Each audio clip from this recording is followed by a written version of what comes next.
Clean up on Iowa Wild. The Minnesota Wild have no shortage of things that need to be cleaned up as they get set for the games in Sweden this weekend. So what are they and what can be done? We'll discuss on today's episode of Locked on Wild. You're Locked on Wild, your daily podcast on the Minnesota Wild. Part of the Locked On Podcast Network, your team every day. Hey, this is Brandon Duham, and this is Locked on Wild. What is up, everybody? Welcome into another episode of Locked on Wild, your daily Minnesota Wild podcast. Part of the Locked on Podcast Network, your team every day. Thank you, as always, for making Locked on Wild your first listen each and every day. Make sure you subscribe on YouTube and your favorite podcast platforms so you don't miss out on any of our new content throughout the week. Today's episode of Locked on Wild is brought to you by Game Time. Download the Game Time app, create an account, and use code LOCKEDONNHL for $20 off your first purchase. On today's episode of Locked on Wild, we're getting out the mop and bucket and trying to clean up some of the things that have ailed the Minnesota Wild so far this season. With the games in Sweden coming up here this weekend against the Senators and the Maple Leafs, we'll look at what areas can be cleaned up and how the Wilds can potentially do that before we get into some crossovers to preview the games over the weekend. My name is Seth Topol, your daily Minnesota Wild insider. Reminder, make sure that you join us for the Sweden streams this weekend on Saturday and Sunday. We've got guests that will be joining throughout the course of both games. So flip the game on your TV and flip us on the laptop or your phone and hang out and enjoy the games as we hope to get a couple of wins for the Minnesota Wild this season. But in order for that to happen, there are going to have to be some things that are cleaned up. So get your rubber gloves. We got some work to do. And let's start with, I think there are 4 identifiable key reasons for the Wilds getting off to as slow of a start as they have. And in any order, top players not producing to the level that they need to be, special teams, goaltending, defense, and you could put a 5th in there, just general lack of regard for keeping the puck from getting turned over to the opponents. Now, obviously, there are more, but those are, I think, kind of the most glaring of the weaknesses so far for this Minnesota Wild team. And let's start with Kirill and Matt Boldy. There was some news earlier this week that Kaprizov was getting an MRI because of potentially dealing with something that was quote unquote nagging before the team headed to Sweden. And it turns out, heard this with Anthony LaPanta talking with Paul Allen earlier today. Turns out there was nothing that showed up in the MRI that would suggest that Kaprizov is playing injured. And as LaPanta put it, Kaprizov just doesn't look right. And you don't have to be a rocket scientist to know that that's the case. I did find it interesting, though, that Jay Fresh, one of the leaders in the analytical side of hockey Twitter, shared the player card for Kirill Kaprizov and noted that a lot of his numbers, pretty much all of his underlying metrics, are right on with where he's been at throughout the course of his career so far. And so while visually things don't look even remotely close to what we have come to expect over the last few seasons, analytically, he is not far off from where he's been over the last 3 seasons. So I think that can help kind of hopefully paint the picture that he just is not quite where he's been over the past few seasons. Now, as has been noted by Michael Russo, amongst others, is there just doesn't look like there's a lot of burst to his game at this point. And so if he's not dealing with an injury, per se, then what explains the sudden lack of not being able to, skate by people as much as he used to? Well, I think that can be explained by just still not being 100% from the injury last season against the Winnipeg Jets. Whether or not that's actually the case, we'll probably never know.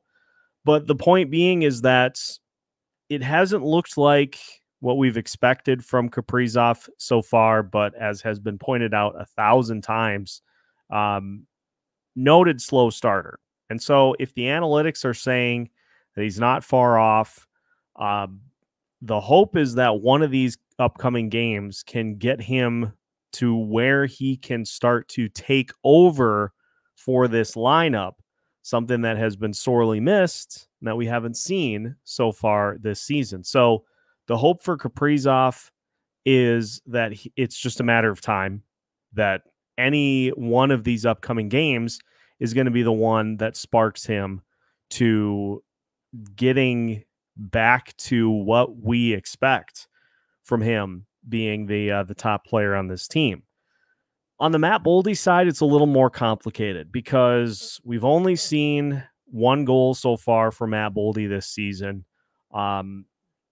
He's been shooting, but just has not hit at the same level that he did last season, and particularly in the month of March. But what do we know about the month of March? Is Kirill Kaprizov was out of the lineup due to the injury.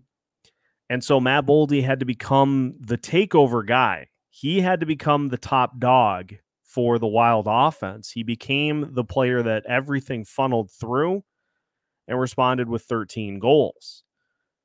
And for whatever reason, he just doesn't seem to be as willing or as comfortable being that number two option. It's either seems to be kind of all or nothing. And so the Wild in practice earlier this week reunited Boldy with Marcus Johansson and Joel Eriksson to try to get that line to get Matt Boldy going. Because as much as we would like to see Kaprizov, Rossi, and to the top line, we saw in practice Kaprizov, Rossi, and Zuccarello. Matt Boldy not playing on a level right now that warrants him being a top line guy. So hopefully playing with this line can ignite him, get him going, get him to where he is shooting first and asking questions later. One of my favorite James Bond quotes of all time. Get him to having that shoot first mentality without hesitation before he ends up elevating any higher up in the lineup. I think perfect encapsulation of the Matt Boldy experience so far this year was in the game against Dallas. He weaved his way through 4 different Dallas players, had an opportunity in the slot right in front of Jake Ottinger, nobody in front of him, hesitated, didn't pull the shot from that spot. And I know you get that close to the goalie and you're trying to drive downhill for a potential better opportunity, but guess what happened? He ended up trying to drive a little too far on Jake Ottinger. Ottinger was able to knock the puck away. He got it back and then tried to ram it through one of Jake Ottinger's pads, as opposed to taking the shot from that opportunity, seeing how Ottinger was set up and not trying to go high or anything, no shot. So they need to get Matt Boldy back to that shoot first mentality, especially on that second line. And then if he gets his S figured out, then you can bump him back up and rejoin the likes of Kaprizov and Rossi. But main point is that it's going to be hard for this team to do much of anything if those two guys aren't clicking at a relatively high clip. And so the hope is that that starts against the Ottawa Senators. We'll talk about that, I'm sure, tomorrow when we talk to the Locked On Senators. Fellas, just the A+, very excited to get a chance to cross over with those guys ahead of tomorrow, or ahead of Saturday's game. But this Wild team's not going to do a ton if Matt Boldy and Kirill Kaprizov are not firing on all cylinders. So you got to get those guys going to help propel this offense, but it extends far beyond just those two not playing at the level that we've come to expect so far this season. Special teams has been abhorrently bad, just a mess. And so we'll talk about cleaning up those special teams as we continue today's episode of Locked on Wilds after this. Today's episode of Locked on Wild is brought to you by Game Time. If you are someone who, like me, likes to live in the moment, you probably have ordered tickets for a sporting event or some other type of event like a concert, maybe a comedy show. You've tried to order tickets the day of, and have you been met with expensive prices or worse, obstructed seat views? Nobody wants to deal with that the day of the event. You want to go have fun. You want to go hang out with your friends and just enjoy a good time. And Game Time is here to make your ticket buying experience as easy as possible. Game Time offers last-minute ticket deals plus flash deals and, most importantly, views from all seats in the venue. Take the guesswork out of buying tickets with Game Time. Download the Game Time app, create an account, and use code LOCKEDONNHL for $20 off your purchase. Terms apply. Again, create an account and redeem code LOCKEDONNHL for $20 off. Download Game Time today. Last-minute tickets, lowest price, guaranteed. Welcome back to today's episode of Locked on Wild. Once again, we thank you for making Locked on Wild your first listen each and every day. Again, a reminder, you may have seen that we have moved towards live premieres once again. Well, there is a reason behind it, because Locked On has launched the first ever national sports 24/7 streaming channel on YouTube. Locked On Sports Today is here for you 24/7, covering the top sports stories of the day with the local experts of Locked On, plus our national shows covering every single league. Go to Locked On Sports Today on YouTube and subscribe to the first ever national sports 24/7 streaming channel. And folks, Locked On Sports Minnesota's got one as well. So if you want to keep up to date on the Vikings, the Twins, the Wild, the Timberwolves, and the Gophers, you can do so as part of Locked On Sports Minnesota. So make sure that you give both a subscription so that you don't miss out on any great Locked On content throughout the week and 24/7. So continuing to try to clean up the Minnesota Wilds as we gear up for the Sweden games. I've got Sharks Blues on in the background, and San Jose Sharks are beating the St. Louis Blues right now 5-0, which I find absolutely delicious. So hopefully that continues. But just looking at the areas that need to be cleaned up for the Minnesota Wilds, special teams has got to be top of the list. I mean, you can take your pick between goaltending and the special teams. The penalty kill is on track to be the worst in NHL history. That is not the type of recognition that you want for this Minnesota Wild team, but I find it interesting because I think what we've seen over the last couple of years is just how dependent goaltending has been on these special teams units. Is this penalty kill is essentially the same personnel as it was 2 years ago, in which it wasn't great, but it was better than this because more often than not, your goalies were making the saves. But last year, the goalies made a ton of saves. The penalty kill was still really not good. And now this year, the penalty kill is just abysmal, in large part because the goalies are making really no saves. So it's dependent on each other. Both sides of the coin succeed when they both succeed and both fail when both units are bad. But for the Minnesota Wild, I found it interesting in some comments after the Dallas Stars game and in practice this week talking about some of the things that need to happen for the penalty kill to be successful, is that players need to be active and involved. You can't afford, when you are down a man on a special teams unit, let alone potentially two sometimes, you can't afford to have guys that are passengers. And one of the power play goals that was given up by the Wild against Dallas featured 3 different Minnesota Wild penalty killers just abandoning the front of the ice to go chase on the boards. And that led to a 3-on-1 with Zach Bogosian being the only player standing in front of Marc-Andre Fleury in the net. And if you got a 3-on-1 from in that close, there's not a ton you can do. Bogosian didn't really do much.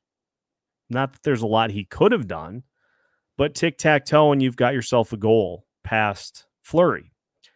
And so there's this fine line that is walked between being aggressive on the penalty kill and over pursuing.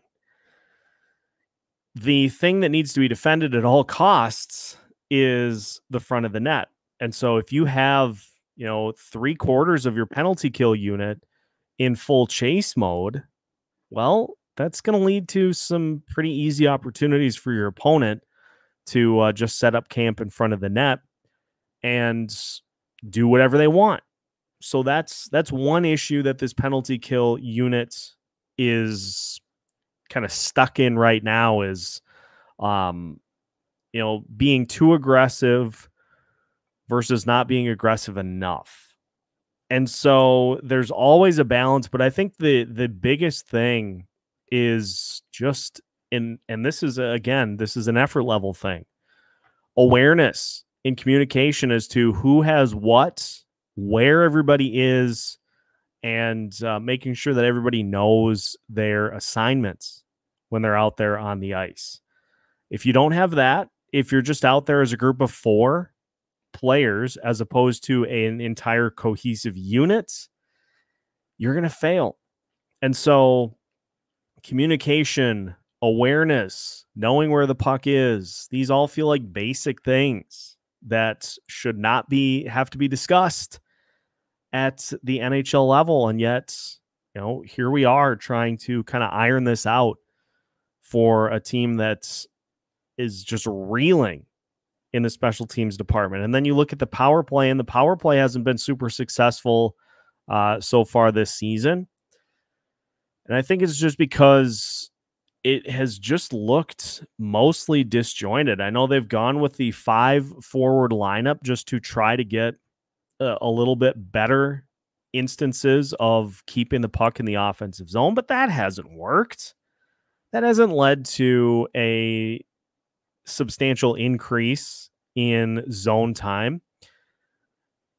And so I don't know. It sounds like Jared Spurgeon is going to get more opportunities going forward to run that top unit. Honestly, if it's me, we talked about this last week. I think just because of what he does and what he's shown that he can do so far, I think Brock Faber should get a few of those looks as somebody who just is responsible with the puck at the top of the zone, has good ice vision, and is capable of driving play himself.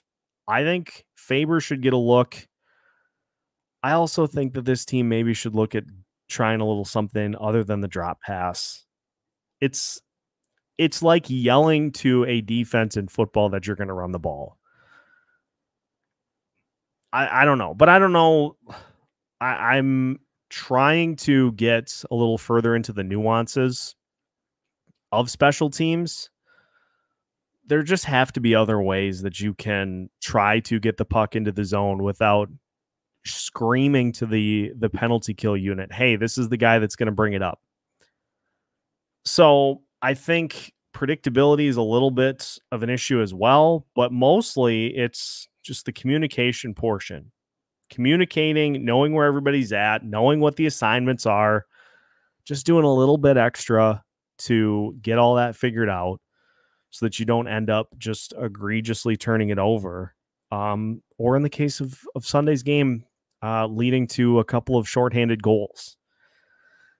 7 special teams goals in that game on Sunday. So communication and attention, awareness is a huge thing that is lacking, I think, for this penalty kill unit. And, you can talk personnel not being good enough. This is what you got. And so it's on this group to improve. And so they need to do a better job of minute, small details and execution. And then maybe we'll see by the end of the year that this penalty kill unit is not historically bad. It's just playing like it right now. It's going to take a while for them to dig out of this hole, but you got to start somewhere. And the other side of the coin for special teams comes down to goaltending. You can have a great setup defensively with your forwards and your defensemen on the penalty kill, but if the goalie doesn't make a save, then it doesn't really matter. So we'll talk about the goaltending to finish in today's Cleanup on Isle Wild episode of Locked on Wild. That's coming up after this.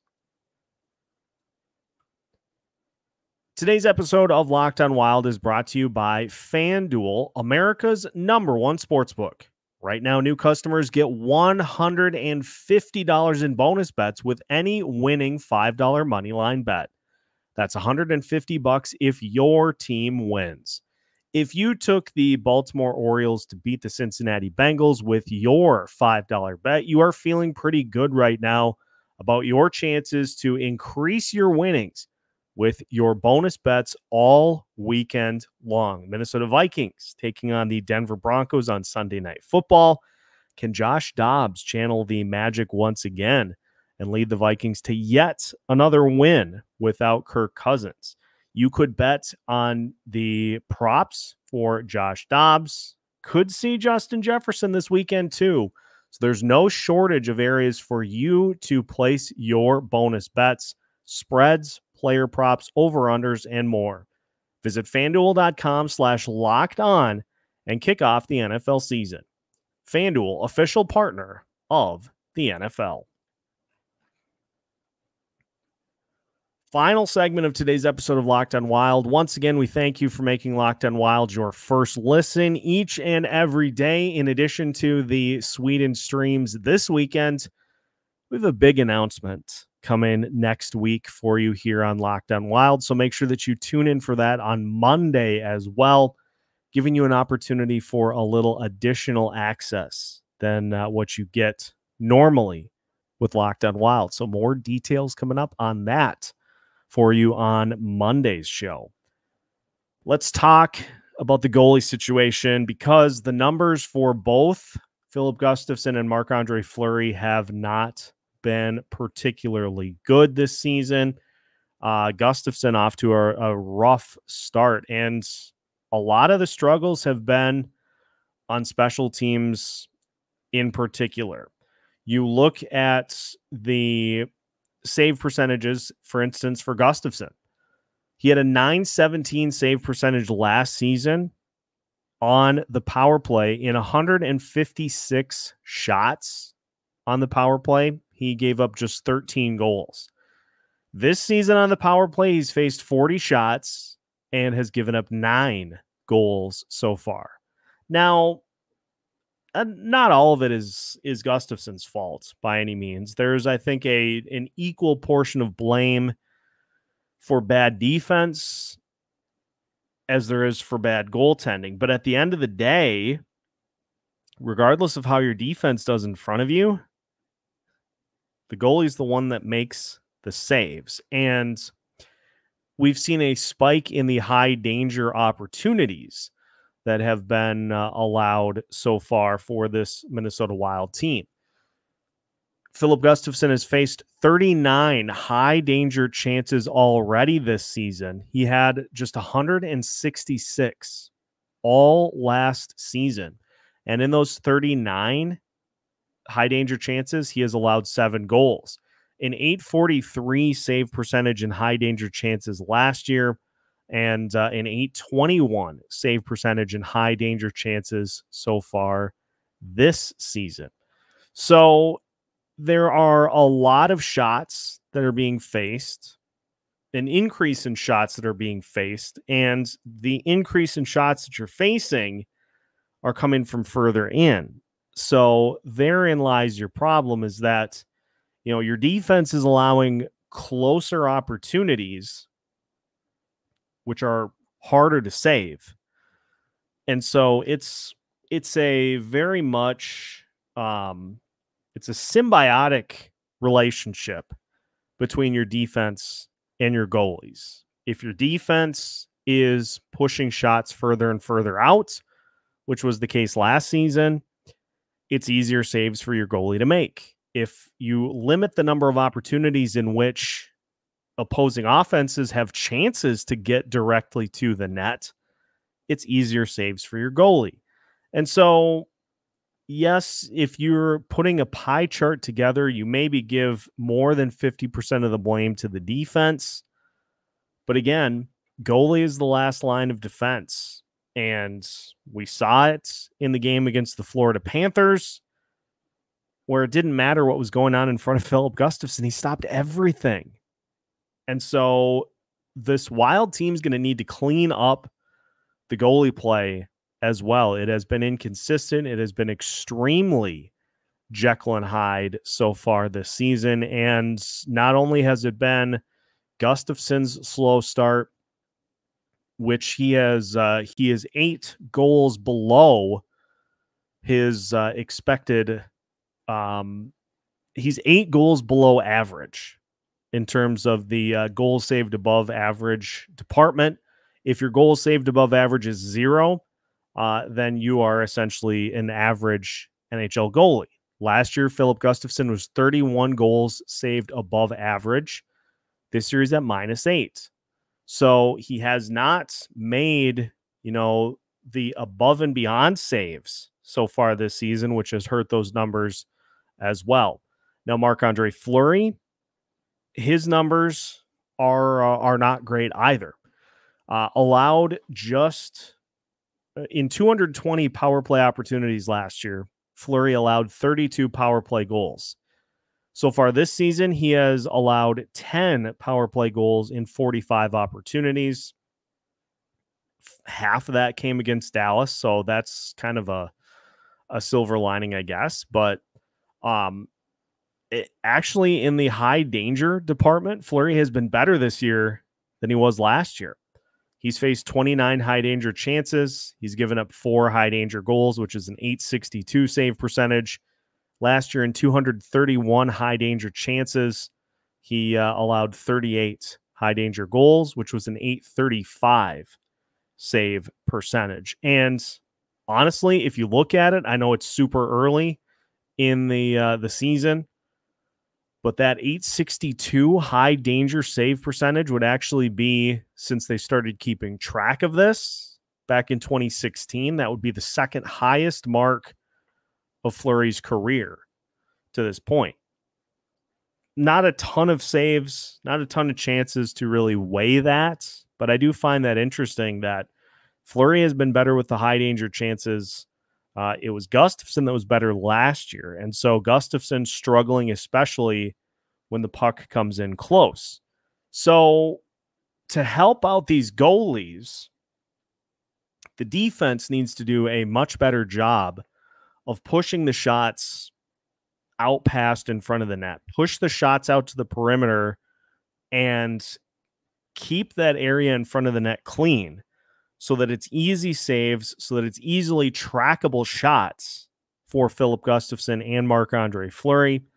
And so the symbiotic relationship between defensemen and goalies need a little help. They need the defenseman to carry a little extra to keep those areas in front of the net clean as we move forward. So there are other areas, as mentioned. It's not like those are the only 4 areas that are really plaguing this team right now. But I think if you can get even a few of those cleaned up, you're probably not going to clean up all 4, but if you can clean up a few of those at least and get it to where you're not like insanely worried about those things, that's where the course correction comes in. And that's where we start to see things kind of level off to where we're not, on the wrong end of every laughable score. So hopefully, I know the tone has kind of shifted to this Sweden trip initially being fun, but it sounds like it's been a um, pretty rigorous week. Practices have been intense. And so all we can hope is that the message is kind of sunk in and that these particular groupings, these particular areas pick things up a little bit before Saturday and Sunday's games. We'll, of course, have the whole thing covered for you all weekend with the Sweden streams. So once again, want to invite you to join us for Saturday and Sunday's live streams. You can hop in and hang out while the games are unfolding. We'll have guests that will join at various points throughout both days. We'll have breakdowns going on, in the intermissions. And of course, we'll have our standard content for you after the games as well. So make sure to join for both of the Sweden streams coming up this weekend here as part of Locked on Wild. Also, make sure that you subscribe on YouTube and your favorite podcast platforms so you don't miss out on any of our great content throughout the week and throughout the rest of the season as well. Locked on Wild has you covered with new content and new episodes every Monday through Friday as part of the Locked On Podcast Network.